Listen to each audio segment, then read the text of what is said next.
نحمده ونستعينه ونستغفره ونعوذ بالله من شرور أنفسنا ومن سيئات أعمالنا من يهد الله فلا مضل له ومن يضلله فلا هادي له ونشهد أن لا إله إلا الله وحده لا شريك له ونشهد أن سيدنا وحبيبنا ومولانا محمدا عبده ورسوله الذي أرسله بالحق بشيرا ونذيرا وداعيا إلى الله بإذنه وسراجا منيرا فقد قال الله تعالى في كلامه المجيد وفرقانه الحميد أعوذ بالله من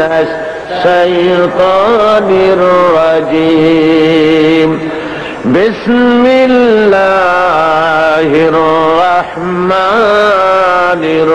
الرحيم إن الله وملائكته يصلون على النبي يا أيها الذين آمنوا صلوا عليه وسلموا تسليما اللهم صل على سيدنا مولانا محمد وعلى آل سيدنا جورے سورے محبت سے پڑھیں اللہم صلی علی سیدنا مولانا محمد وعلی آل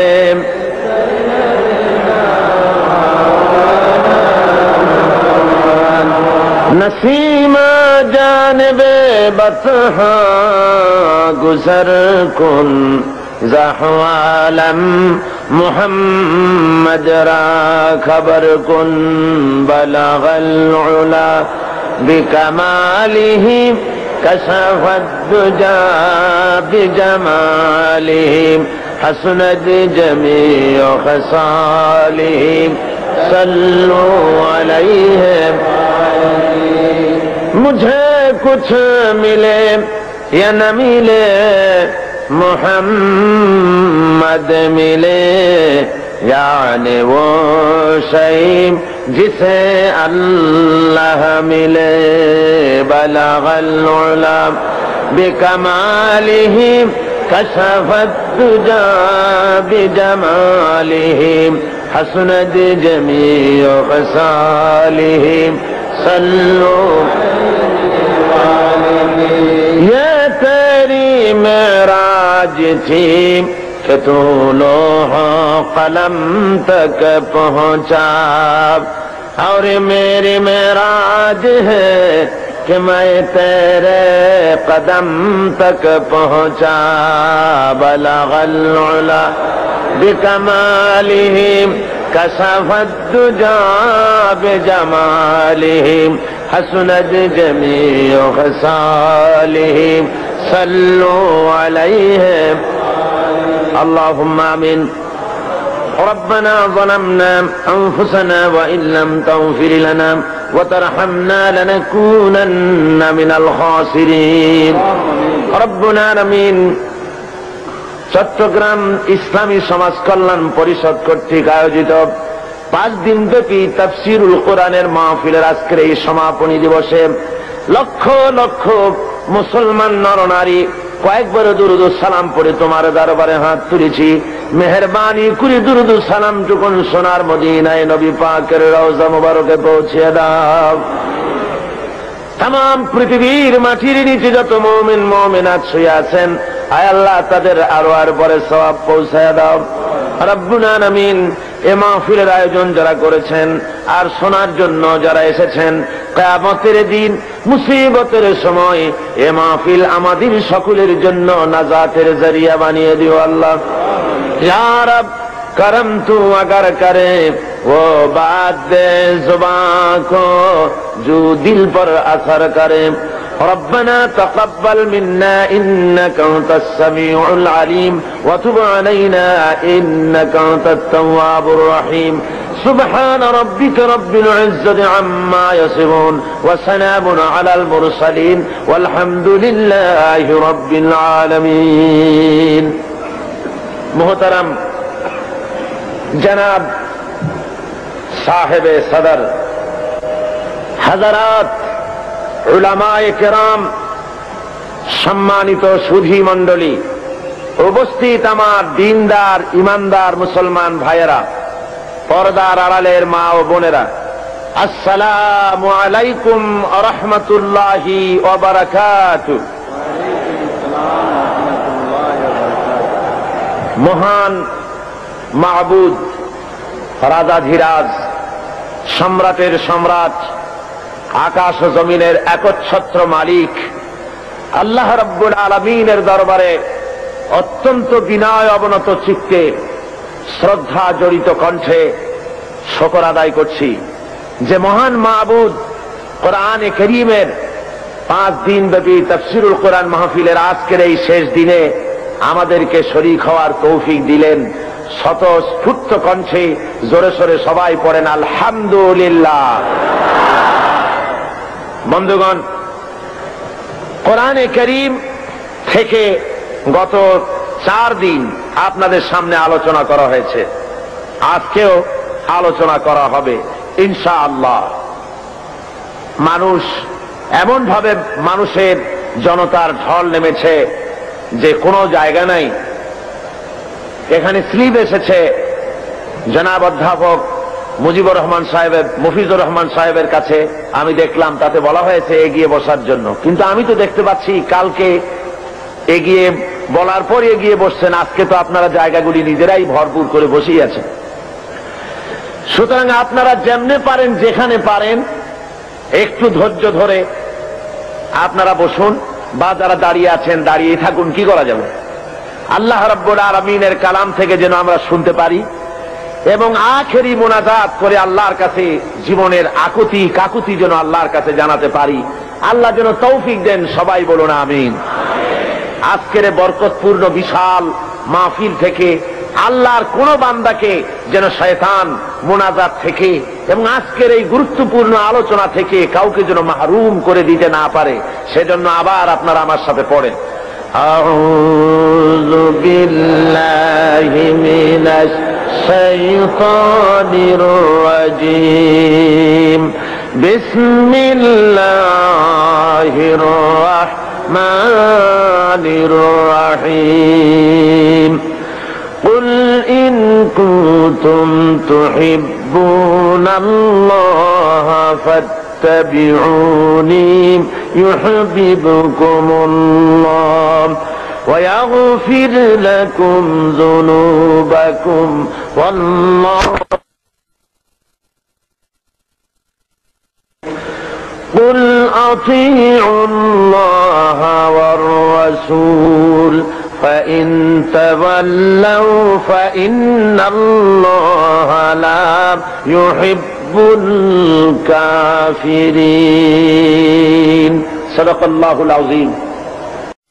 কোরআনে কারীম তৃতীয় পারা সূরা আলে ইমরান ৪র্থ রুকু। এই আয়াতটির ব্যাখ্যা দিতে গিয়ে কালকে দীর্ঘ সময় চলে গিয়েছে, শেষ করা যায়নি। আসলে এটি এমন একটি আয়াত যেখানে রাসূল পাক সাল্লাল্লাহু আলাইহি ওয়াসাল্লামের ইত্তেবা করার জন্য দুনিয়ার মানুষকে বলা হয়েছে। আল্লাহ রাব্বুল আলামিন বলছেন, নবী আপনি বলে দেন, তোমরা যদি আল্লাহকে ভালোবেসে থাকো, তোমরা যদি আল্লাহর প্রতি ভালোবাসা পোষণ করে থাকো, ফাত্তাবিউনি, তাহলে আমার অনুসরণ করো। তা না হলে আল্লাহকে ভালোবাসার কোনো মূল্য নাই, আল্লাহকে বিশ্বাস করার কোনো মূল্য নাই যদি আমি মুহাম্মদ সাল্লাল্লাহু আলাইহি ওয়াসাল্লামকে অনুকরণ না করো। সুতরাং গোটা পৃথিবীর মানুষের, বিশেষ করে ঈমানদার মুমিন লোকদের বাঁচার একমাত্র পথ এ দুনিয়ায় এবং কিয়ামতেও নাজাতের একটাই পথ, সে পথ হলো মুহাম্মদ সাল্লাল্লাহু আলাইহি ওয়াসাল্লামের অনুসরণ করা। কার অনুসরণ করা? এখন রাসূল পাক সাল্লাল্লাহু আলাইহি ওয়াসাল্লামের কিছু গুণাবলী, কিছু পরিচিতি কোরআনে কারীম দিচ্ছে। তিনি কি মিশন নিয়ে এসেছিলেন এবং কি দায়িত্ব তিনি পালন করেছিলেন, কি করেছিলেন তিনি। এ ব্যাপারে কোরআন শরীফের মধ্যে হুজুরের গুণাবলীর কথা, সিফাতের কথা মোট 4 জায়গায় বলা হয়েছে। এক জায়গায় বলা হয়েছে, ইহুদিরা যারা হুজুরকে অবিশ্বাস করত, তাদের ধারণা ছিল যে আখিরি জামানার পয়গম্বর আমাদের গোষ্ঠীতে, আমাদের বংশে হলো না কেন, একজন উম্মীদের মধ্যে তাকে কেন পাঠানো হলো, আমাদের মধ্যে হলেই তো ভালো হতো। এখন এই কথার জবাবে আল্লাহ বলছেন যে আখিরি জামানার পয়গম্বর যিনি, সমস্ত রকমের নবুয়তের সব রকমের লক্ষণ, শর্ত সবকিছু তার মধ্যে থাকা সত্ত্বেও তোমরা বিরোধিতা করছো কি এই কারণে যে তিনি তোমাদের বংশে জন্মগ্রহণ করেনি, তিনি তোমাদের গোত্রে আসেননি, এই কারণেই কি বিরোধিতা করছো? কোরআনে কারীম এটি এভাবে বলছে, هو الذي بعث في الأميين رسولا منهم يتلو عليهم آياته ويزكيهم ويعلمهم الكتاب والحكمة। আল্লাহ রাব্বুল আলামিন বলেন, তিনি সেই আল্লাহ যিনি উম্মীদের ভিতরে তার নবীকে রাসূলকে প্রেরণ করেছেন, মুহাম্মদ সাল্লাল্লাহু আলাইহি ওয়াসাল্লামকে প্রেরণ করেছেন, যিনি তাদেরকে আল্লাহর কিতাব পড়ে শোনাবেন এবং তাদেরকে হিকমত বিজ্ঞান শিক্ষা দিবেন আর তাদের মন মগজকে পরিশুদ্ধ করবেন। এই জন্য আল্লাহ রাব্বুল আলামিন তাকে দুনিয়ায় পাঠিয়েছেন। তার দায়িত্ব ছিল আল্লাহর কিতাব পড়ে শোনাবে। হুজুর সাল্লাল্লাহু আলাইহি ওয়াসাল্লাম তো পড়তে জানতেন না। কোরআন শরীফ যখন নাজিল হতো, হুজুর সাল্লাল্লাহু আলাইহি ওয়াসাল্লাম মুখস্থ করার জন্য খুব তাড়াহুড়ো করতেন, জিহ্বা খুব বারবার নাড়াচাড়া করতেন যাতে করে কোনো আয়াত বাদ না পড়ে যায়। আল্লাহ রাব্বুল আলামিন হুজুরের এই তাকলিফ দেখে আল্লাহ ঘোষণা করলেন, লা তুহাররিক বিহি লিসানাকা লিতাআজালা বিহি। ও নবী, কোরআন শরীফ মুখস্থ করার জন্য এত তাড়াহুড়া করার কোনো প্রয়োজন আপনার নাই, জিহ্বাকে এত নাড়াচাড়া করার কোনো দরকার নাই। জিবরাইল যখন আপনার প্রতি কোরআন অবতীর্ণ করেন, আপনি আমার জিবরাইলের সাথে একবার মাত্র পড়ে নেবেন, আপনার সিনার ভিতরে গোটা কোরআন শরীফ মুখস্থ করায় দেওয়ার মালিক আমি আল্লাহ। আমি মুখস্থ করায় দেব, শুধু মুখস্থই করাবো না, আমি আপনাকে পড়ার ক্ষমতা দিয়ে দেব। আপনি তেলাওয়াত করতে পারবেন, আপনি তেলাওয়াত করে মানুষকে বুঝাতে পারবেন, সে ক্ষমতাও আমি আপনাকে দান করে দিব। এ হলো এক জায়গা। 2 নম্বরে আরেক জায়গায় আল্লাহ রসুলকে বলছেন, মুনাফিক এবং দুর্বল চিত্ত লোক যারা, তাদের এই অনুভূতি দেওয়ার জন্য যে মুহাম্মদ সাল্লাল্লাহু আলাইহি সাল্লামকে আমি তোমাদের মধ্যে পাঠিয়ে দিয়ে তোমাদের প্রতি আমি বিরাট এহসান করেছি, আমি তোমাদের জন্য বিরাট এহসান করেছি যে নবী তোমাদের মধ্যে আমি পাঠিয়েছি। কোরআনে কারীম বলতেছেন এই কথাটি এভাবে, ওয়ালাম লাকাদ মান্নাল্লাহু আলাল মুমিনিনা ইয বা'আসা ফীহিম রাসূলাম মিন আনফুসিহিম ইয়াতলু আলাইহিম আয়াতিহি ويزكيهم ويعلمهم الكتاب والحكمة। আমি আল্লাহ রাব্বুল আলামিন মুমিনদের উপরে যথার্থ অনুগ্রহ করেছেন, আল্লাহ মুমিনদের প্রতি যথার্থ অনুগ্রহ করেছেন যে তিনি মুমিনদের ভেতরেই আল্লাহ রাব্বুল আলামিন মানুষের মধ্য থেকে একজন পয়গম্বর পাঠিয়েছেন এবং তাকে দিয়ে কিতাব শিক্ষা দিয়েছেন, তাদের ব্রেইনকে, তাদের মন মগজকে পরিশুদ্ধ করেছেন এবং তাদেরকে কিতাব এবং হিকমত শিক্ষা দিয়েছেন। তৃতীয় আরেকটি জায়গায় আল্লাহ বলেন, কামা আরসালনা ফীকুম রাসূলাম মিনকুম ইয়াতলু আলাইকুম আয়াতিনা ওয়া ইউযাক্কিহিম ওয়া ইউআল্লিমুকুম মা লাম তাকুনু তা'লামুন। নবীকে পাঠিয়েছি তোমাদের জন্য এই জন্য যে তিনি তোমাদের কিতাব শিখাবেন, তিনি তোমাদের হিকমত দিবেন, তিনি তোমাদের বিজ্ঞান চর্চা করাবেন, তিনি তোমাদেরকে মগজ, তোমাদের ব্রেইন পরিশুদ্ধ করবেন এবং তোমাদেরকে সেই কথা জানাবেন যে কথা তোমরা জানো না।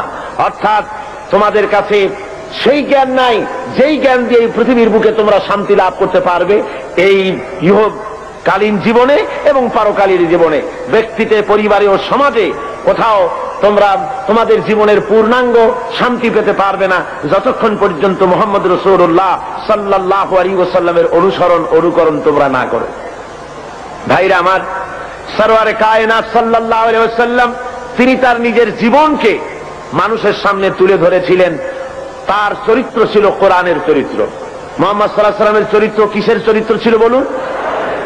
হযরতে আয়েশা সিদ্দিকা রাদিয়াল্লাহু তাআলা আনহার খেদমতে কিছু বহিরাগত সাহাবী এসে জিজ্ঞেস করেছিলেন, মা আয়েশা, আপনি আমাদেরকে বলেন হুজুর সাল্লাল্লাহু আলাইহি ওয়াসাল্লামের চরিত্র কেমন, তার আখলাক সম্পর্কে আমারে কিছু শোনান। হযরত আয়েশা বলেন, ওগো সাহাবীরা, তোমরা কি কোরআন শরীফ পড়ো নাই? ওনারা বললেন, হ্যাঁ কোরআন পড়েছি। হযরত আয়েশা বলেন, মুসলমানেরা, তোমরা যদি কোরআন শরীফ পড়ে থাকো, কোরআন যদি তোমরা পড়তে জেনে থাকো, তাহলে রাসূলের চরিত্র জানার জন্য আমার কাছে কেন এলে? যেটা কোরআন শরীফ তার বাস্তব নমুনা যদি দেখতে চাও, তাহলে আল্লাহর নবী মুহাম্মদ রাসূলুল্লাহর দিকে তাকায়া দেখো। জোরে বলেন সুবহানাল্লাহ। তার মানে হলো যেটা কোরআন শরীফ সেইটাই মুহাম্মদ সাল্লাল্লাহু আলাইহি ওয়াসাল্লাম। কোরআন শরীফ নড়তে পারে না, কোরআন শরীফ হাঁটতে পারে না, কোরআন শরীফ কথা বলতে পারে না, কোরআন শরীফ কাগজের মধ্যে লিপিবদ্ধ একটি কিতাব। কেউ যদি আসল কোরআন দেখতে চায়, কেউ যদি চলমান কোরআন দেখতে চায়, তাহলে সে যেন মুহাম্মদ সাল্লাল্লাহু আলাইহি ওয়াসাল্লামকে দেখে নেয়। আল্লাহর নবীর 23 বছরের জিন্দেগি হলো কোরআনের জিন্দেগি। জোরে বলেন সুবহানাল্লাহ। 30 পারা কোরআন আর নবীর 23 বছরের নবুয়তের জীবন। হুজুর সাল্লাল্লাহু আলাইহি ওয়াসাল্লাম, আল্লাহ রাব্বুল আলামিন তার প্রসঙ্গ উল্লেখ করতে গিয়ে আল্লাহ বলেছেন যে তিনি শুধুমাত্র একজন নবী ছিলেন না, সাথে সাথে নবুয়তের দায়িত্ব তিনি পালন করেছেন। এবং তিনি হারাম এবং হালালের বিধান শুধু কোরআন শরীফেই করা হয়নি, মুহাম্মদ সাল্লাল্লাহু আলাইহি ওয়াসাল্লামকেও পাওয়ার দেওয়া হয়েছে হালাল এবং হারামের বিধান তিনিও নির্ধারণ করার ক্ষমতা আল্লাহ তাকেও দিয়েছেন। কোরআন শরীফ বলতেছে, ইয়ামুরুহুম বিল মারুফি ওয়া ইয়ানহাহুম আনিল মুনকার ওয়া ইউহিল্লু লাহুমুত তাইয়্যিবাতি ওয়া ইউহাররিমু আলাইহিমুল খাবাইস। আল্লাহ রাব্বুল আলামিন বলেন, তিনি মানুষকে ভালো কাজের জন্য আদেশ দেন আর মন্দ কাজ থেকে ফিরায় রাখেন, আর হালাল এবং হারাম জিনিসগুলি তিনি বেছে দেন, নির্ধারণ করে দেন। সুতরাং কোরআন শরীফের মধ্যে হালাল হারামের বিধান আল্লাহ যা দিয়েছেন এখানেই শেষ নয়, মুহাম্মদ সাল্লাল্লাহু আলাইহি ওয়াসাল্লামকেও আল্লাহ রাব্বুল আলামিন লেজিসলেটিভ পাওয়ার তাকেও দান করেছেন। অর্থাৎ আইন তৈরি করার তিনি শারেঈ ছিলেন, শরীয়ত প্রণয়নকারীও ছিলেন। জোরে বলেন সুবহানাল্লাহ। বিরাট ক্ষমতা আল্লাহ তাকে দান করে দিয়েছিলেন। মুহাম্মদ আল্লাহর কথা মানা যেমন ফরজ, মুহাম্মদ সাল্লাল্লাহু আলাইহি ওয়াসাল্লামের কথা মানা সুন্নত না নফল? বলেন তো কি? আপনারা তাহলে নিশ্চয়ই বুঝতে পেরেছেন। মুহাম্মদ সাল্লাল্লাহু আলাইহি ওয়াসাল্লামের কথা মানা শুধু নফল নয়, সুন্নত শুধু নয়, বরং আরো বেশি। আল্লাহর কথা মানা যেমন ফরজ, মুহাম্মদ সাল্লাল্লাহু আলাইহি ওয়াসাল্লামের কথা মানা তেমন ফরজ। কেমন করে হলো তা? হয়েছে এইভাবে, আল্লাহ রাব্বুল আলামিন তিনি ঘোষণা করেছেন, ওয়ামা আতাকুমুর রাসূলু ফাখুযুহু ওয়ামা নাহাকুম আনহু ফান্তাহু। তোমাদের রাসূল তোমাদের জন্য যা আনয়ন করেছেন, তিনি যা তোমাদেরকে দিয়েছেন তা তোমরা গ্রহণ করো, আর যা নিষেধ করেছেন তার থেকে তোমরা ফিরে থাকো। তার অর্থ হলো মুহাম্মদ সাল্লাল্লাহু আলাইহি ওয়াসাল্লাম যা আদেশ করেছেন তা মানা ফরজ, আল্লাহর হুকুম অনুযায়ী। কার হুকুম অনুযায়ী ফরজ? আর হুজুর যা নিষেধ করেছেন তার থেকে ফিরে থাকা, আল্লাহর হুকুম অনুযায়ী তার থেকে ফিরে থাকা কি? ফরজ। রাসূল যেটা নিষেধ করেছেন তা করা হারাম, যা আদেশ করেছেন তা পালন করা ফরজ। কথা বুঝে আসছে ভাইরা আমার? আল্লাহ তার রাসূলকে এভাবে করে ক্ষমতা দিয়ে দিলেন। তাকে বিচারক হিসাবে আল্লাহ বানাইছেন দুনিয়ার ভিতরে সোশ্যাল জাস্টিস, সামাজিক সুবিচার প্রতিষ্ঠার জন্য আল্লাহ তার দায়িত্ব দিলেন। আল্লাহ বলছেন, ইন্না আনজালনা ইলাইকাল কিতাবা বিল হাক্কি লিতাহকুমা বাইনান নাসি বিমা আরাকাল্লাহ। হে নবী, আমি সত্য সহকারে আপনাকে পাঠিয়েছি। আপনি আপনার উপরে যে কিতাব অবতীর্ণ করেছি সেই কিতাব দিয়ে আপনি মানুষের উপরে বিচার ফায়সালা করবেন। আর মানুষের সামনে আপনি আমার কোরআন দিয়ে বিচার ফায়সালা করবেন, যেটা আমি আপনার প্রতি অবতীর্ণ করেছি। আল্লাহর আইন দিয়ে মানুষের উপরে শান্তি প্রতিষ্ঠা কিভাবে হতে পারবে সেটা আপনি আমার কোরআন দিয়ে মানুষের সামনে সেট করবেন। সুতরাং মুহাম্মদ সাল্লাল্লাহু আলাইহি ওয়াসাল্লাম যে ফয়সালা দিয়েছেন, যে আইন দিয়েছেন মানুষের চলার ব্যাপারে, অর্থনীতি, সমাজনীতি, রাজনীতি, এমন কোন ব্যাপার নাই যে ব্যাপারে হুজুর কথা বলেননি। হুজুরের ফয়সালা যদি কেউ না মানে, মুসলমান দাবি করার পর যে ব্যক্তি পড়ল লা ইলাহা ইল্লাল্লাহ, লা ইলাহা ইল্লাল্লাহ, লা ইলাহা ইল্লাল্লাহু মুহাম্মাদুর রাসূলুল্লাহ, তার দায়িত্ব হলো, মুমিনের দায়িত্ব হলো রাসূলের হুকুম শুনলো আর সাথে সাথে মাথা পেতে দেবে। কোরআন শরীফ বলছে ইন্নামা কানা কাওলাল মুমিনিনা ইযা দুউ ইলাল্লাহি ওয়া রাসূলিহি লিয়াহকুমা বাইনাহুম আন ইয়াকুলু সামি'না ওয়া আতা'না। মুমিনদেরকে যখন আল্লাহ এবং তার রাসূলের দিকে ডাকা হয়, আল্লাহ এবং রাসূলের পক্ষ থেকে কোনো অর্ডার দেওয়া হয়, তখন মুমিন যারা, তারা আল্লাহর মীমাংসা এবং তার রাসূলের দেওয়া ফয়সালা মেনে নেবে আর শোনার সাথে সাথে বলবে সামি'না ওয়া আতা'না, শুনলাম এবং আনুগত্যের মস্তককে অবনত করে দিলাম। এটা হলো মুমিনের কাজ। আর মুনাফিক কি করে? আল্লাহ বলেন শোনো, মুনাফিক কারা? মুনাফিক কারা? যারা নাকি আল্লাহর কলেমার দাবি করে, মুসলমানের দাবি করে, ইসলামের দাবি করে, অথচ ইসলাম পালন করে চলে না, আল্লাহ এবং আল্লাহ রাসূলের হুকুম মানতে রাজি নয়। এদেরকে কি বলা হয়? মুনাফিক। যাদের মুখের কথার কাজের মিল নাই তাদেরকে কি বলা হয়? এই মুনাফিকদের আচরণ সম্পর্কে আল্লাহ বলেন وَإِذَا قِيلَ لَهُمْ تَعَالَوْا إِلَى مَا أَنزَلَ اللَّهُ وَإِلَى الرَّسُولِ رَأَيْتَ الْمُنَافِقِينَ يَصُدُّونَ عَنكَ صُدُودًا। আল্লাহ রাব্বুল আলামিন বলেন, যখন এই লোকদেরকে ডাকা হয় আল্লাহ এবং আল্লাহর রাসূলের দিকে, তখন যারা মুনাফিক তাদেরকে তুমি দেখতে পাবে তারা আস্তে করে কেটে পড়বে। মুনাফিকরা কেটে পড়ে, তারা বলে কি আর শুনতে, তারা যখনই আল্লাহ এবং আল্লাহ রাসূলের হুকুম শোনে তখন তারা বলে যে ধর্ম হলো এটা ব্যক্তিগত ব্যাপার, এটা আমার ইচ্ছা মানি বা ইচ্ছা হয় না মানি, তা নিয়ে এত বাড়াবাড়ি করার কি দরকার। ওরা বলে যে কোরআন শরীফে আছে লা ইকরাহা ফিদ্দীন, ধর্মের ব্যাপারে বাড়াবাড়ি নাই, সুতরাং তোমার কাজ তুমি করো, আমার কাজ আমি করি, এই কথা তারা নিজেরা বলতে থাকে। আসলে যখন একটি মানুষ কলেমা পড়ে মুসলমান হয় তখন তার অধিকার নাই যে তার ইচ্ছে মতো ব্যক্তিগতভাবে ধর্ম পালন করবে আর বলবে এটা আমার ইচ্ছার উপরে নির্ভর করে, এমন কথা কেউ বলতে পারবে না। প্রত্যেকটি মুসলমানকে মুহাম্মদ সাল্লাল্লাহু আলাইহি ওয়াসাল্লাম যে কথা বলেছেন আল্লাহ এবং তার রাসূলের কথার সামনে মাথা নত করে দিতেই হবে।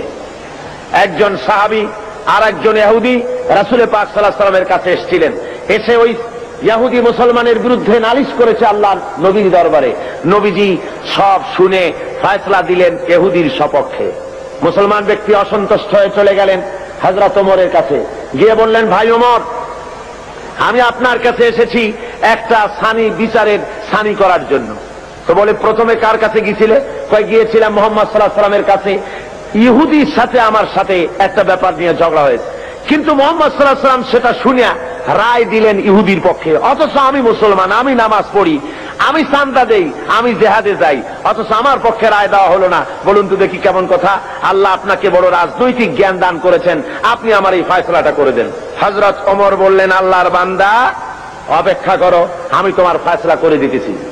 বাড়ির মধ্যে ঢুকলেন, একটা তরবারি নিয়ে এলেন, তরবারিটা খাপ থেকে বের করে হযরত ওমর বললেন, আল্লাহর বান্দা শোনো, যে ব্যক্তি মুহাম্মদ সাল্লাল্লাহু আলাইহি ওয়াসাল্লাম ফয়সালা করে দেওয়ার পর নিজেকে মুসলমান দাবি করে আর তারপরে সেই ফয়সালা মেনে নিতে পারে না, দ্বিধা দ্বন্দ্বে ভোগে অথবা তার ছানি করতে আসে, ওই লোকের ফয়সালা এইরকম করে করে দিতে হয়।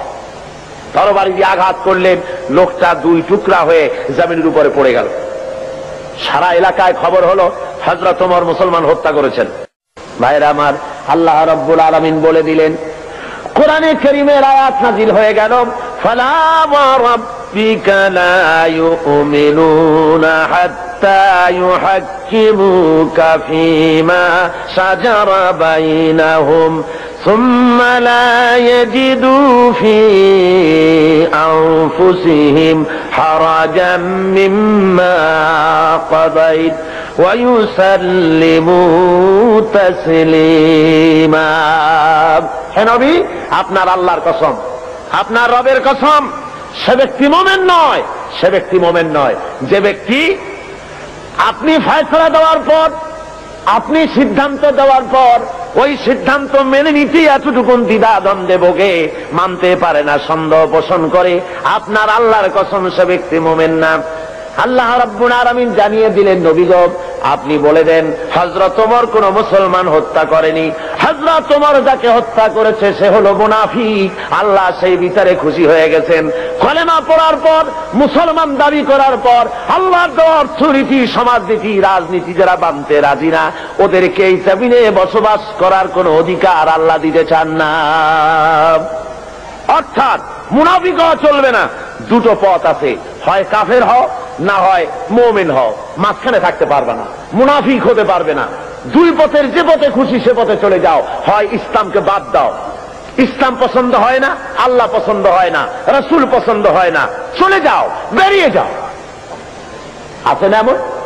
আছে না লোকজন ইসলাম ভালো লাগে না, ইসলাম পছন্দ হয় না, আবার তারা বলে কয় যে জনগণের কোমল হৃদয়, তাদেরকে, তাদের কোমল ভাব অনুভূতিকে ধর্মের নামে রাজনীতি করে ব্যবহার করা হয়। জনগণের হৃদয় তো কোমল থাকবেই, কোমল হওয়া স্বাভাবিক, নরম হওয়া স্বাভাবিক, যেহেতু জনগণ হলো ইমানদার, দিনদার। আর যারা এই কথা বলে তা জেনাকার, মদখোর, বদমাশ, কলিজা কঠিন, তাই কোরআনের আওয়াজ তাদের কলিজায় পৌঁছায় না। ভাইরা আমার, সুতরাং আল্লাহ রাব্বুল আলামিন এই লোকগুলি আল্লাহ সম্পর্কে তাদের কথা হলো যে আল্লাহর আইন, এমনি মুসলমান তারা দাবি করবে কিন্তু কোরআন মানতে রাজি না। কোরআন আল্লাহর কিতাব মানবে কিন্তু কোরআনের আইন মানতে রাজি না, রাসূলের কথা মানতে রাজি না। আল্লাহ রাসূলকে ছেড়ে দিয়ে কার্ল মার্কসের গোলাম হবে, মুহাম্মদ সাল্লাল্লাহু আলাইহি ওয়াসাল্লামকে বাদ দিয়ে লেনিনের গোলাম হবে, পছন্দ হয়, কিন্তু রাসূলের গোলামি পছন্দ হয় না। যদি তাই হয় অবস্থা, তাহলে আল্লাহ নোটিশ দিয়েছেন। কি দিয়েছেন বলুন, কি দিয়েছেন? আল্লাহ রাব্বুল আলামিন বলেন, ইয়া মাশারাল জিন্নি ওয়াল ইনস, হে মানুষেরা আর হে জিনেরা, ইন ইসতাতা'তুম আন তানফুযু মিন আকতারিস সামাওয়াতি ওয়াল আরদ ফানফুযু লা তানফুযুনা ইল্লা বিসুলতান। আমার ইসলাম যদি ভালো না লাগে, আমার কোরআন যদি পছন্দ না হয়, আমার নবী যদি ভালো না লাগে, বেরিয়ে যা আমার আকাশের নিচের থেকে, আমার জমিনের উপর থেকে বেরিয়ে যা, চলে যা। ইসলাম ভালো লাগে না, রাসূল ভালো লাগে না, কোরআন ভালো লাগে না, বেরিয়ে যা। এমন দেশে যা, যদি সম্ভব করতে পারো এমন দেশে চলে যাও যেই দেশে আমার সূর্য নাই, যে দেশে আমার চাঁদ নাই, যে দেশে আমার বাতাস নাই, যে দেশে আমার পানি নাই, যে দেশে আমার অক্সিজেন নাই, এমন কোন দেশ যদি পাও সে দেশে চলে যাও। আছে নাকি এমন কোন দেশ? তোমার কার্ল মার্কস যদি পৃথিবী বানিয়ে থাকে কোথাও, সেখানে বেরিয়ে যাও।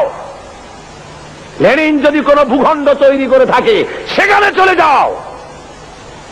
আল্লাহর আকাশের নিচে, আল্লাহর জমিনের উপরে বাস করবা, আল্লাহর দেওয়া পানি খাবা, আল্লাহর বাতাস দিয়ে অক্সিজেন গ্রহণ করবে, আল্লাহর জমিনের ধান খাবে, আল্লাহর গাভীর দুধ খাবে।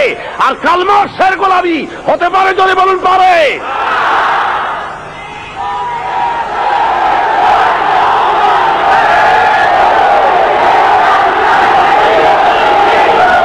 ভাইরা আমার,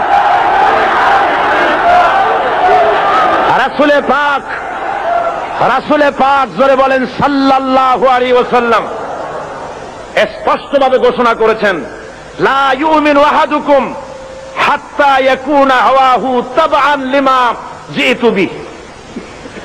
আল্লাহর কসম, তোমাদের মধ্যে কেউ ঈমানদার হতে পারবে না। কে বলতেছেন? আল্লাহ রাসূল বলছেন, তোমাদের ভিতরে কেউ ঈমানদার হতে পারবে না ততক্ষণ পর্যন্ত যতক্ষণ পর্যন্ত তারা নিজেদের প্রবৃত্তি কর্তৃক পরিচালিত হতে থাকবে এবং আমি যে জিনিস নিয়ে এসেছি তার অনুসরণকারী না হবে, ততক্ষণ পর্যন্ত মুমিন হতে পারবে না। আমি যা এনেছি আল্লাহর কাছে থেকে সেটা অনুসরণ করা লাগবে।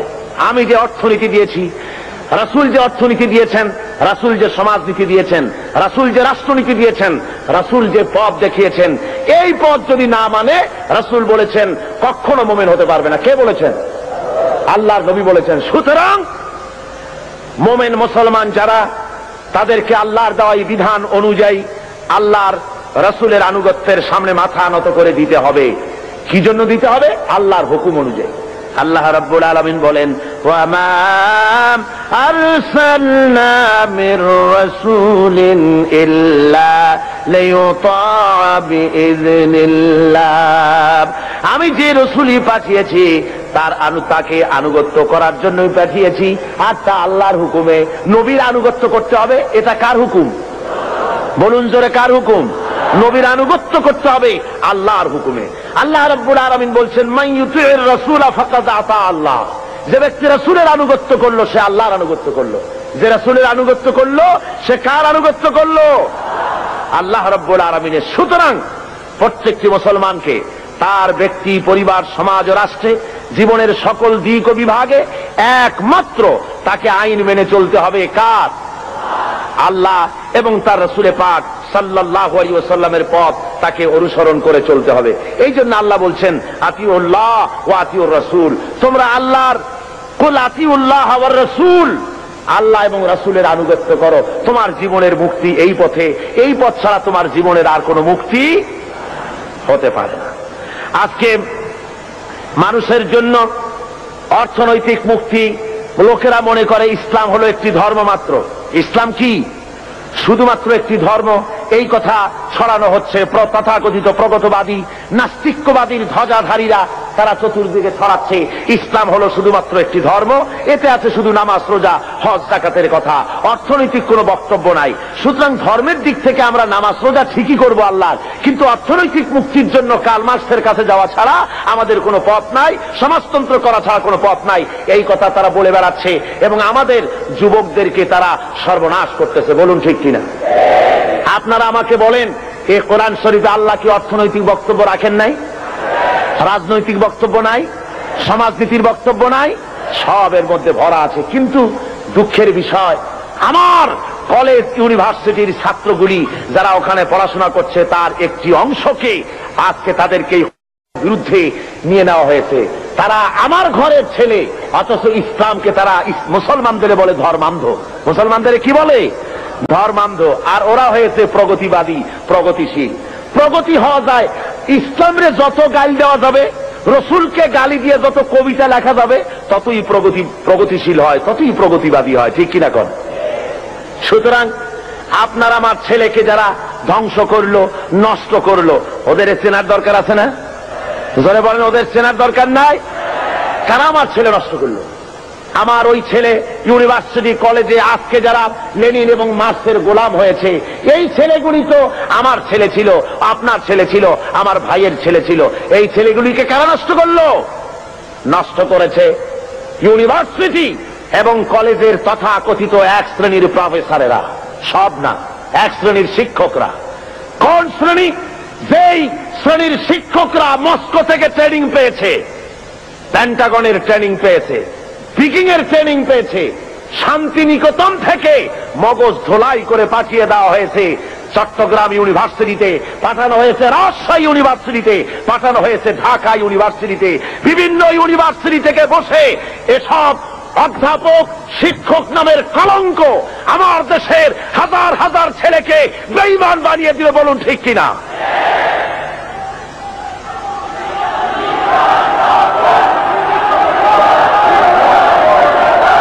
ভাইয়েরা আমার, আজকে আমাদেরকে বুঝতে হবে ওই ইউনিভার্সিটিগুলিতে যদি কোরআনে কারীম পড়ানো হতো, যদি রাসূলের হাদিস পড়ানো হতো, রাসূলের অর্থনীতি যদি পড়ানো হতো, ছেলেগুলি খারাপ হতো না, সব মুহাম্মদ সাল্লাল্লাহু আলাইহি ওয়াসাল্লামের অনুসারী হয়ে যেত। ঠিক কিনা বলেন? আল্লাহ রাব্বুল আলামিন কোরআনে কারীমের মধ্যে অর্থনীতি দিয়ে ভরপুর করে দিয়েছেন। সমস্ত কথা বলেছেন, শ্রমিকের ব্যাপারে কথা বলেছেন, কৃষকদের ব্যাপারে কথা বলেছেন। পুঁজিবাদকে ইসলাম আশ্রয় দেয়নি, বরং অর্থনৈতিক একটি সামাজিক সুবিচার, একটি সুষম বন্টন নীতির কথা আল্লাহ রাব্বুল আলামিন বলেছেন। এই পৃথিবীর সমস্ত সম্পদের আসল মালিক কে? জোরে বলুন কে? লিল্লাহি মা ফিস সামাওয়াতি ওয়া মা ফিল আরদ। পড়েন সবাই আমার সাথে, লিল্লাহি মা ফিস সামাওয়াতি ওয়া মা ফিল আরদ।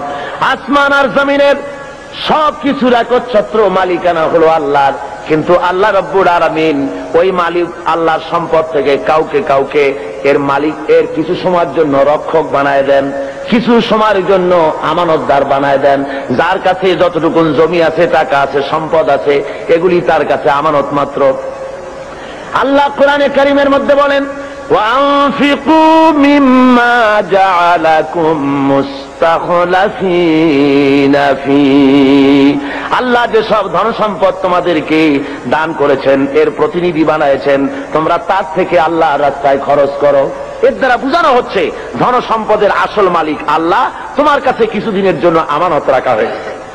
আর ওই ধনীদেরকে বলা হয়েছে, ওয়াল্লাযীনা ফি আমওয়ালিহিম হাক্কুম মা'লুমুল লিস-সাইলি ওয়াল মাহরুম।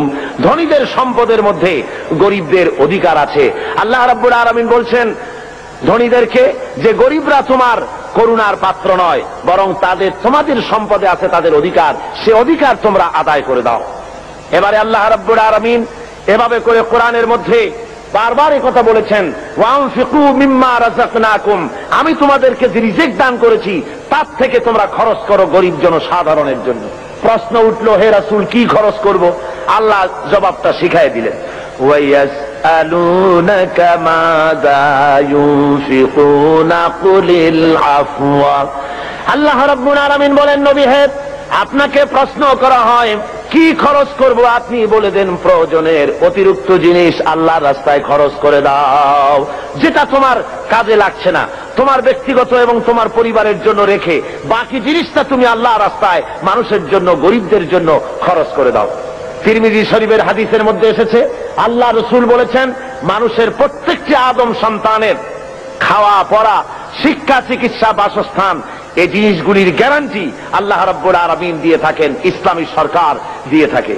ইসলাম অর্থনৈতিক নিরাপত্তার জন্য যেসব ব্যবস্থা গ্রহণ করেছে, তার সবচেয়ে বড় কথা হলো সমাজের কর্মক্ষম ব্যক্তি যারা কাজ করতে পারে না তাদের রুজির জন্য তারা পরিশ্রম করবে, যারা কাজ করতে পারে তারা পরিশ্রম করবে। এটা হলো ইসলামের কথা।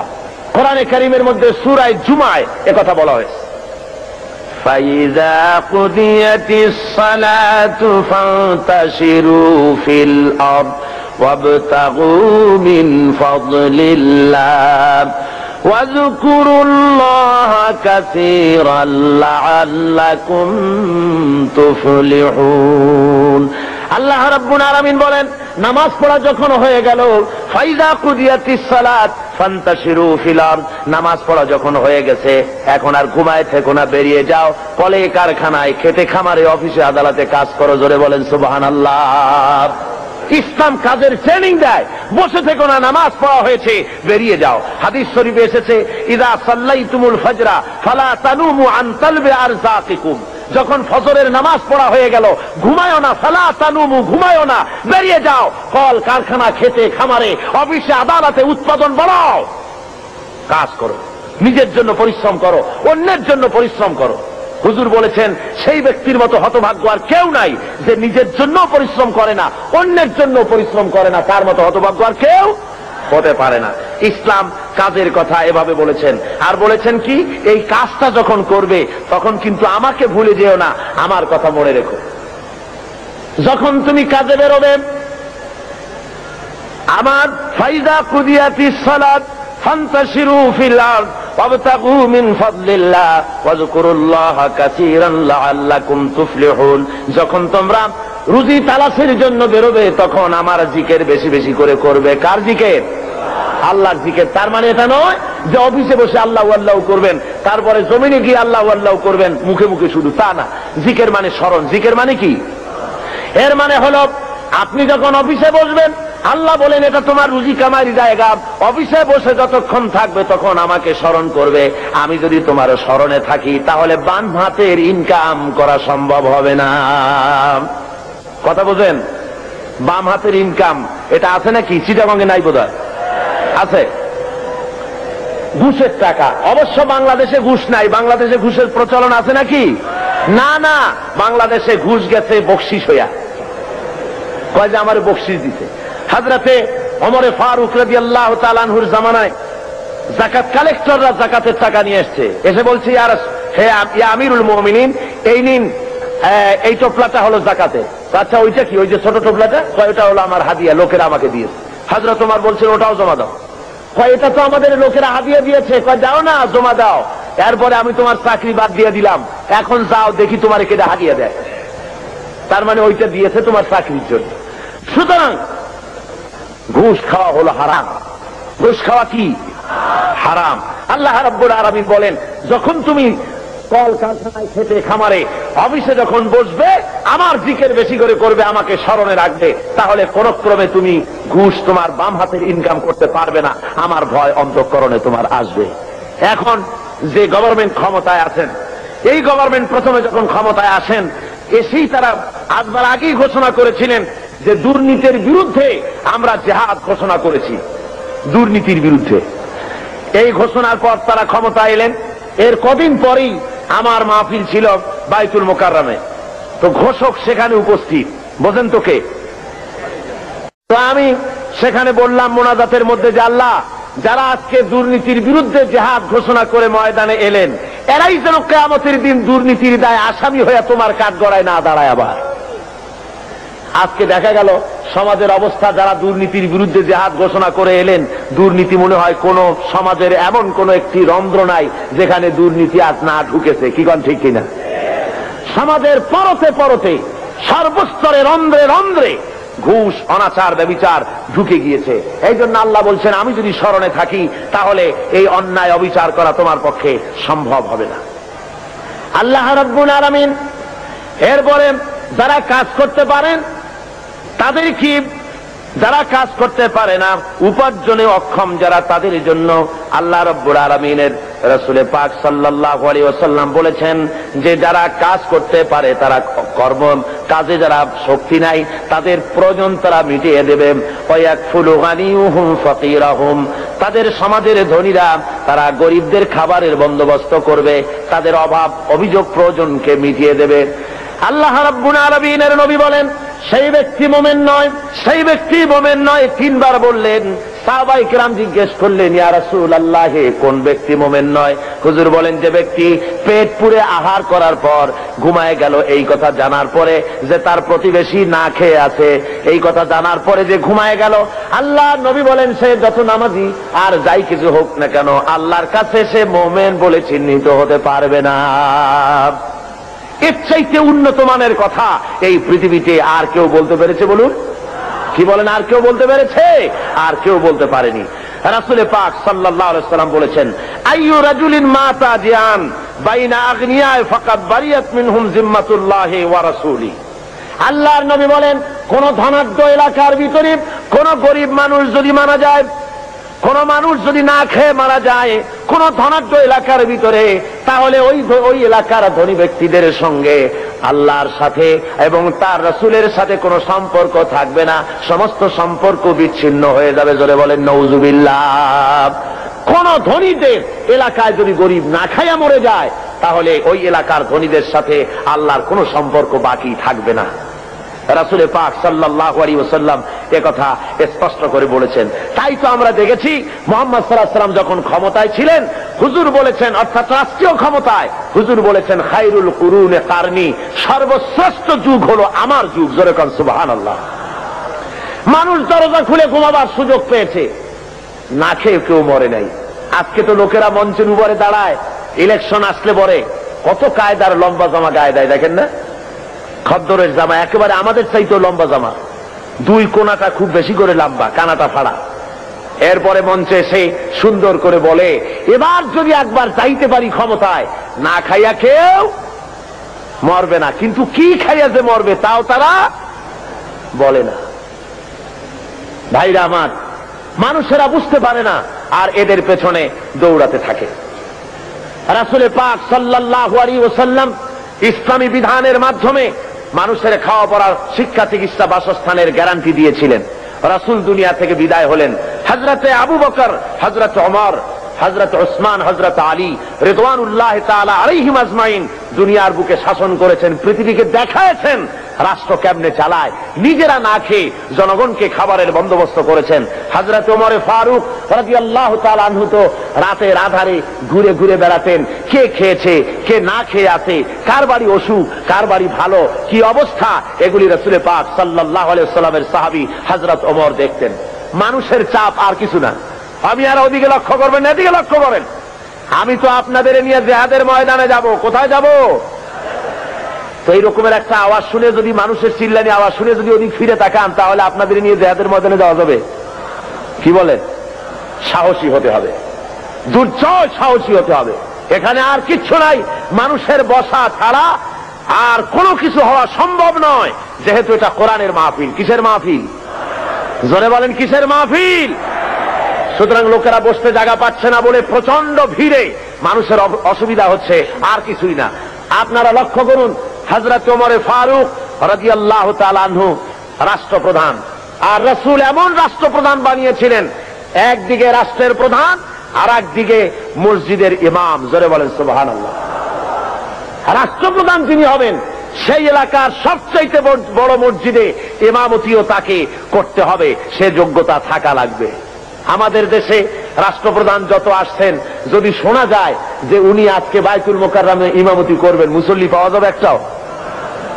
কি বলেন, পাওয়া যাবে নাকি? হসপিটালের রোগীরা যদি শোনে যে ডাক্তার নাই, ইঞ্জিনিয়াররা আসছে চিকিৎসা করার জন্য, রুগী থাকবে একটাও? পাও ভাঙ্গা রুগীও হসপিটালের জানালা ভাঙ্গা বাইরে পড়বে ভয়তে, যে কোন জায়গার ইনজেকশন কোথায় করে তার তো ঠিক নেই। সুতরাং লোকেরা বলবে, আল্লাহ এমন প্রেসিডেন্টের পিছনে নামাজ পড়া থেকে আমাকে রক্ষা করো, আমাদের বাঁচাও। রাসূল বানিয়েছিলেন এমন, যিনি হবেন রাষ্ট্রপ্রধান, তিনি হবেন মসজিদের কি ইমাম, তিনি অর্থনীতির ইমাম, তিনি গোটা দেশের ইমাম। একদিকে ইমাম, আর একদিকে স্পিরিচুয়াল ওয়ার্ল্ড, অর্থাৎ আধ্যাত্মিক জগৎ, ইলমে মারফতের শৈল শিখরে আল্লাহ তাকে আরোহণ করিয়েছেন। হযরত ওমর, হযরত আলী রাদিয়াল্লাহু তাআলা আনহু, হযরত ওমর ফারুক রাদিয়াল্লাহু তাআলা আনহুর জামানায় খেলাফতের আমলে তিনি স্বপ্নে দেখছেন যেন মুহাম্মদ সাল্লাল্লাহু আলাইহি ওয়াসাল্লামের পেছনে তিনি ফজরের নামাজ আদায় করছেন মসজিদে নববীতে। নামাজ শেষ হয়ে যাওয়ার পর হযরতে আলী রাদিয়াল্লাহু তাআলা আনহু তিনি দেখলেন যে মসজিদের দরজা থেকে একজন বুড়ি প্রবেশ করলো একটা পাত্র নিয়ে। রাসূলের কাছে এসে বলছেন, ইয়া রাসূলুল্লাহ, এই পাত্র ভরা খোরমা আমার বাগানের, আপনি খান, সাহাবায়ে কেরামদের মধ্যে ভাগ করে দেন। রাসূল জিজ্ঞেস করলেন, পাত্রটা নিয়ে, মিয়া তোমার নাম কি? বলছে, আমার নাম জুবায়ের। নাও 5টা, তোমার নাম? আমার নাম সাঈদ। নাও 7টা, তোমার নাম? জাবের। নাও 3টা, তোমার নাম? আমার নাম আবু সাঈদ খুদরি। নাও 6টা। এভাবে ভাগ করতেছেন। দিতে দিতে সর্বশেষ হযরতে আলী, হুজুর বলছেন তুমি কে? হযরত আলী বলেন, হুজুর আমি তো আলী। নাও 1টা। হযরত আলী হুজুরের কাছের থেকে খোরমা নিয়ে নিজের মুখের মধ্যে দিয়ে চিবোচ্ছেন। হযরত আলী স্বপ্নের ভিতরে রাসূলের দেওয়া খুরমার দানা মুখের ভিতরে দিয়ে চিবোচ্ছেন। এমন সময় কানের মধ্যে আজানের আওয়াজ চলে গেল, ফজরের আজানের, আসসালাতু খায়রুম মিনান নাওম। হযরত আলীর ঘুম ভেঙে গেল। তিনি ঘুমের থেকে জেগেছেন ঠিকই, কিন্তু মুখের ভিতরে রাসূলের দেওয়া খুরমার স্বাদ তার মুখের মধ্যে তখনও বিরাজমান। আল্লাহর নবীর জান্নাতি সুগ্রাণ তখনও হযরত আলীর ঘরের মধ্যে তখনও রয়েছে। হযরত আলী উযু করে মসজিদে নববীর ভিতরে চলে গেলেন, যায় দেখেন হযরত ওমর ইমামতি করতেছেন। নামাজ শেষে ওমর যখন পিছনে ফিরেছেন, হযরত আলী দেখেন মসজিদের ভিতরে একজন লোক ঢুকলো। মসজিদের ভিতরে একজন বুড়ি ঢুকলেন, হাতে একটা পাত্র নিয়ে এসে বলছেন, হে আমার আমিরুল মুমিনিন, এটা আমার বাগানের, আপনি নিজে খান আর রাসূলের সাহাবীদের মধ্যে ভাগ করে। হযরত ওমর ফারুক রাদিয়াল্লাহু তাআলা আনহু খরমার পাত্র হাতে নিয়ে বলছেন, তোমার নাম কি? কয় অমুক না ওই কয়টা। তোমার নাম কি? অমুক নয় ওই কয়টা। দিতে দিতে হযরত আলীর বেলায় বলেন, আলী তুমি কে? কয় আমি তো আলী। কয় তুমি নাও একটা। হযরত আলী বলেন, ভাই ওমর, তোমার কাছে তো খুরমা আরো আছে পাত্রে দেখা যায়, আমার ঘরে ছেলে পেলে আছে, দিলে তো তুমি আরো দিতে পারো, আমার একটা কেন দিলে? একাধিক দাও না কেন? হযরত ওমর বলেন, ওরে আলী, বিগত রজনীতে স্বপ্নের ভিতরে যদি নবী মুহাম্মদ রাসূলুল্লাহ সাল্লাল্লাহু আলাইহি ওয়াসাল্লাম তোমারে একাধিক খুরমা দিতেন, আমি ওমরও তোমাকে একাধিক খুরমা দিয়া দিতাম। কেমন রাষ্ট্রপ্রধান! আমিরুল মুমিনিন হযরত ওমর ফারুক রাদিয়াল্লাহু তাআলা আনহু। মানুষের একদিকে আমিরুল মুমিনিন রাষ্ট্রপ্রধান, আর একদিকে দুয়ারে দুয়ারে ঘুরে বেড়াচ্ছেন, কে খেতে পারতেছে কে খেতে পারতেছে না, সব ঘুরে ঘুরে তিনি দেখতেছেন। একবার তিনি এক মুসলমান বাহিনী, ইসলামী বাহিনী যুদ্ধ করতে গেছে, জিহাদের ময়দান থেকে ফিরে আসতেছে তারা, তিনি খবর নেওয়ার জন্য এগিয়ে গেলেন, খবর নেওয়ার জন্য এগিয়ে গিয়েছেন। প্রতিমধ্যে এক বুড়ির সঙ্গে দেখা। বুড়ি জিজ্ঞেস করেন, ভাই মিয়া, তুমি কি জানো হযরত ওমর কোথায় গেছে? হযরত ওমর পথে নিজের পরিচয় দেওয়া সঠিক মনে করলেন না। তিনি বললেন যে ওমর এই দিকে গেছে, নিজের দিকে দেখালেন। বুড়ি মনে করছে ওই দিকে গেছে। হযরতে ওমরের কথার পর বুড়ি বলছে, পথিক, তুমি কি জানো ওমর কেমন আছে? কয় হ্যাঁ জানি তো, ভালো আছে। কয় তুমি তো বলছো ভালো আছে, আমি বলি ওমর নিপাত যাক। হযরত ওমর বললেন, মা তা কেন? কয় যে আমি আজকে 3-4 দিন পর্যন্ত বাইরের থেকে এসেছি, আমি মদিনার লোক না, তো আমি এখানে আছি, খলিফার কাছেও যেতে পারি না, আর আমিও আমার খাবার ঠিক মতো পাই না। সেই জন্য অসন্তুষ্ট হয়েছি যে তিনি বলেছেন ফোরাতের কূলে যদি একটি ছাগল একটি কুত্তাও যদি মারা যায় না খাইয়া, আমি ওমর দায়ী হব। তা আমি তো মানুষ, আমি তো খাবার পেলাম না, সেই জন্য আমি অসন্তুষ্ট হয়েছি। তারপরে হযরত ওমর বলছেন, বুড়িমা তুমি ওমরের উপরে খুব নারাজ হয়েছে দেখা যায়। তো হযরত ওমর তো খুব ব্যস্ত, যুদ্ধ চলতেছে বাইরে, আর সমস্ত জিনিস নিয়ে তিনি খুব ব্যতিব্যস্ত আছেন, তা তুমি কি হলে ওমরের প্রতি খুশি হও? বুড়ি বলছে, তোমাকে তো খুব ওমর ভক্ত লোক বলে মনে হয়, তা দাও তো দেখি আমাকে এতগুলো দিনার, তাহলে আমি খুশি হই। হযরত ওমর পকেটে হাত দিয়েছেন সে পয়সাগুলি বের করার জন্য। এমন সময় যে এলাকায় মুসলমানেরা যুদ্ধ করতে গিয়েছিলেন, সেই এলাকা থেকে তারা ফিরে এসে প্রতিমধ্যে হযরত ওমরকে দেখে বলছেন, আমিরুল মুমিনিন খলিফাতুল মুসলিমিন, আল্লাহ শুকর যে আল্লাহ আমাদেরকে জয়ী করেছেন। শুনে বুড়ি যখন শুনল যে আমিরুল মুমিনিন, সে ভয়তে থরথর করছে, সর্বনাশ, হযরত ওমরের সামনে আমি বলছি যে ওমর নিপাত যা। বুড়ি তখন করজোরে বলছে, আমিরুল মুমিনিন, আমি বুঝতে পারি নাই, ভুল করেছি, আপনার সামনে আপনার নিপাত কামনা করেছি, আমি বুঝি নাই, আমারে আল্লাহর হস্তে মাফ করে দেন। হযরত ওমর বলেন, বুড়ি মাফ করা লাগবে না, আমার উল্টা মাফ চাই না, বরং আমি মাফ চাই। তুমি বলার আগে আমি যে তোমার ক্ষুধার খবর নিতে পারি নাই, এই জন্য তুমি কিয়ামতের ময়দানে আল্লাহর দরবারে আমারে তুমি আসামি বানাইও না। ইসলাম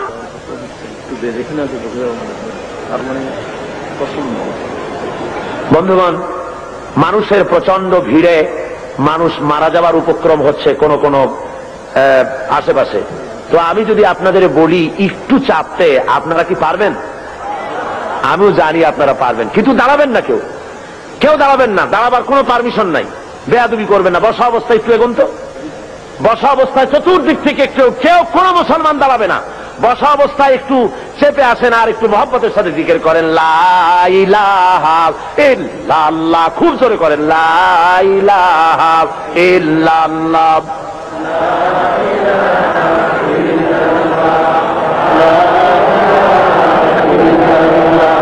লা ইলাহা ইল্লাল্লাহ, লা ইলাহা ইল্লাল্লাহ, লা ইলাহা ইল্লাল্লাহ, লা ইলাহা। আরো জোরে করুন,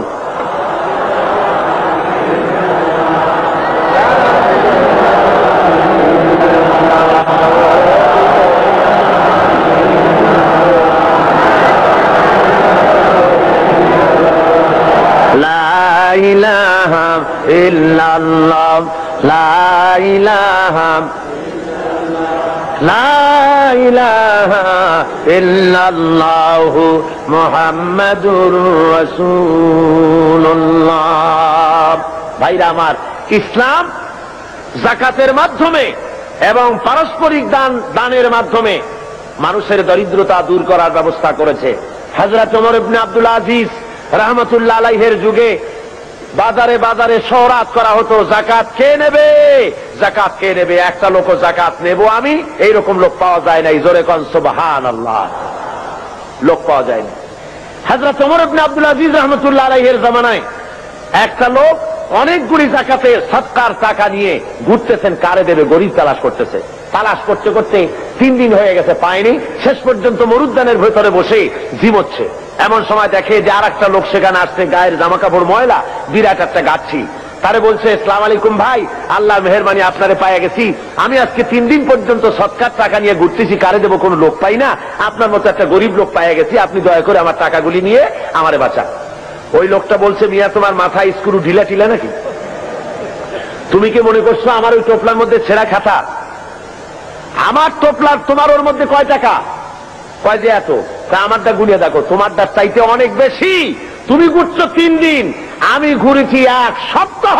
পুরা এলাকায় সদকার টাকা নিতে পারে এমন গরিব খুঁজা পাইলাম না। জোরে বলেন সুবহানাল্লাহ, জোরে বলেন সুবহানাল্লাহ। এটা কিসের বরকতে হয়েছে? ইসলামের বরকতে। জোরে বলেন কিসের বরকতে? ইসলামের বরকতে। আল্লাহ রাব্বুল আলামিনের হাবিব বলেন, তুখাযু মিন আগনিয়াইহিম ওয়া তুরাদ্দু আলা ফুকারাইহিম, ধনীদের কাছ থেকে যাকাত নাও আর গরিবদের কাছে দিয়ে দাও। যদি যাকাত দিতে কেউ অস্বীকার করে তাহলে হাফেজ ইবনে হাজার আসকালানী রাহমাতুল্লাহ আলাইহি তিনি বুখারীর শারহ ফাথুল বারীর মধ্যে তিনি লিখেছেন, ফামানিমতানিয়া উখিযাত বিহি উখিযাত মিনহু ফারান, অর্থাৎ যদি কেউ যাকাত দিতে গভর্নমেন্টের হাতে অস্বীকার করে, জবরদস্তি করে তার কাছ থেকে যাকাত আদায় করে নাও। যাকাত দিতেই হবে বাই হুক অ্যান্ড ক্রুক, গভর্নমেন্টের হাতে। তাই বলে এই বর্তমান হাজী সাহেব গভর্নমেন্টের হাতে না। বর্তমান গভর্নমেন্ট আইন করেছেন, যাকাত বোর্ড গঠন করেছেন। আমি প্রেসিডেন্টের সামনে বলেছি, সেই গভর্নমেন্টের হক নাই, অধিকার নাই যাকাত আদায় করার, যে গভর্নমেন্ট নামাজ কায়েম করে না। আল্লাযীনা ইম্মাক্কান্নাহুম ফিল আরদ আকামুস সালাত ওয়া আতাউজ যাকাত ওয়া আমারু বিল মারুফ ওয়া নাহাউ আনিল মুনকার। আল্লাহ রাব্বুল আলামিন বলেন, আমি যদি মানুষকে, মুমিনদেরকে যদি ক্ষমতায় দেই, 4খানা কাজ করবে। কয়খানা বলুন? মুমিন ব্যক্তিদের যদি আমি ক্ষমতা দেই, 4টা কাজ করবে। প্রথম কাজ হলো, প্রথম নম্বরেই নামাজ আদায় করবে, নামাজ কায়েম করবে, নামাজ প্রতিষ্ঠা করবে। অর্ডার দিয়ে দিবে নামাজ পড়তে হবে বাধ্যতামূলক। কোন অফিসার, কোন স্কুল, কোন কলেজ, কোন ইউনিভার্সিটি নামাজের অর্থে চলতে পারবে না, নামাজের সময় বন্ধ করে দিতে হবে। বা জামাত নামাজ আদায় করবে মুসলমান, তারপরে আবার কাজ শুরু করবে। অর্ডার হবে গভর্নমেন্টের পক্ষ থেকে, নামাজ পড়তেই হবে, আল্লাহর হুকুম। অনেকে বলে, কয় হুজুর শুধু তো একটু নামাজ পড়ি না, নইলে আমি লোকটা আসলে খারাপ না। দান সৎকা করি, রোটারি, লায়ন্স, অ্যাপেক্স, লিও, তারপরে ফ্রিমেসন, এই ধরনের অনেক সংগঠনের সাথে থেকে চক্ষু শিবির করি, চোখ ভালো করে দিই, খাবার দিই, শীত বস্ত্র দেই, আমি লোক খারাপ না। শুধু যা নামাজ পড়ি না তাই বলে আমার ইমান নষ্ট হলো নাকি? আমি বলি, মিয়া ইমানই তো নাই, তার নষ্ট হবে কি? ইমান থাকার জন্য নামাজ জরুরি। যার নামাজ নাই, লা দীনা লিমান লা সালাত লাহু, যার কাছে নামাজ নাই তার কাছে ইমান নাই। সুতরাং নামাজ হলো দ্বীনের খুঁটি, ইমাদুদ্দিন, দ্বীনের পিলার। পিলার নাই তো আপনার ছাদ হবে কেমনে, ঘর বাড়ি হবে কেমনে? হইতে পারে? পিলার ছাড়া ঘর বাড়ি হয়? হতে পারে না। সুতরাং নামাজ প্রতিষ্ঠা যে গভর্নমেন্ট করে না, ভালো কাজের আদেশ করা এবং অন্যায়ের প্রতিরোধ যে করে না, তার সেই গভর্নমেন্টের অধিকার নাই যাকাত বোর্ড গঠন করে যাকাত আদায় করা। জোরে বলেন, অধিকার আছে? কোন অধিকার নাই। ভালো কাজের আদেশ করা তো দূরের কথা, অন্যায়ের প্রতিরোধ তো দূরের কথা, বর্তমান গভর্নমেন্টের সময় সবচাইতে বেশি অবৈধ কার্যকলাপ বেশি ঘটেছে, বলেন ঠিক কিনা? সুতরাং শরীরের ভিতরে যদি হয় ক্যান্সার, ব্লাড ক্যান্সার অথবা হার্ট ক্যান্সার, মাথায় যদি লক্ষ্মীবিলাস মাখে, লক্ষ্মীবিলাস তেল, আশ্চর্য মলম যদি বুকে মাখে, ক্যান্সারের কোন উপকার হবে? হবে না। দেশটারে বেহায়ামি, অশ্লীলতা, মদ, জুয়া, জেনা, বেবিচার, সুদ, ঘুষ দিয়ে ভরে ফেলানো হয়েছে। সুতরাং আপনার এই যাকাত বোর্ড গঠন করে এই দেশকে ভালো বানাবার কোন উপায় হতে পারে না। সেই জন্য রাসূল বলেছেন, ইসলামী গভর্নমেন্ট